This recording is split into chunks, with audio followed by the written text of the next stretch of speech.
CM Revanth Reddy పరిపాలన ఎట్లా ఉంది? చాలా బాగుంది. మహిళలకు సీఎం రేవంత్ రెడ్డి ప్రాధాన్యత ఇస్తున్నారు. ఇస్తున్నారండి. మహిళా సంఘాలు సీఎం రేవంత్ రెడ్డి రుణాలు ఇస్తున్నారు, బ్యాంక్ రుణాలు ఇస్తున్నారండి. ఇస్తున్నారు సార్. మీరేమో తీసుకుంటారు? తీసుకుంటున్నామండి. మహిళలకు ఆర్టీసీ ప్రయాణం కూడా ఎట్లా చూస్తారు? చాలా బాగుందండి రెస్పాన్స్ అయితే. ఫ్రీ టికెట్ వల్ల చాలామంది మహిళలు చాలా హ్యాపీగా ఫీల్ అవుతున్నారు దానివల్ల. మీరు ఉచిత ప్రయాణం చేస్తున్నారు? చేస్తున్నాం సార్. నెలకు ఎంత మిగులుతున్నారు? దానివల్ల ఒక 1500 మిగులుతుందండి. ఉచిత గ్యాస్ వస్తుందండి. సేవ్ అవుతుంది.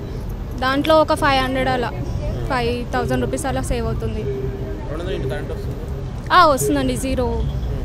జీరో బిల్ వస్తుంది. కేటీఆర్ ఉచిత బస్సు తీసేయాలంటే ప్రయాణం దాన్ని ఎట్లా చూస్తున్నారు? దానివల్ల మహిళలకు చాలా ప్రాబ్లం అవుతుందని అనుకుంటున్నాము. ఎందుకంటే చాలామంది మహిళలు దూర ప్రయాణమైన వాళ్ళు ఇష్టమైన జాబ్స్ చేయడానికి ఇది కొంచెం సేవింగ్ లాగా అనిపిస్తుంది అమౌంట్. ఇంకా సీఎం రేవంత్ రెడ్డి మహిళలకు ఏం రుణాలు ఇస్తే బాగుంటుంది? ఇంకా అంటే వాళ్ళ అభిప్రాయాలని, మహిళల అభిప్రాయాలను తెలుసుకొని వాళ్ళకి తగ్గట్టు సీఎం రేవంత్ రెడ్డి గారు చేస్తే ఇంకా బాగుంటుందని అనుకుంటున్నాను. Subscribe us and press the bell icon for more interesting updates.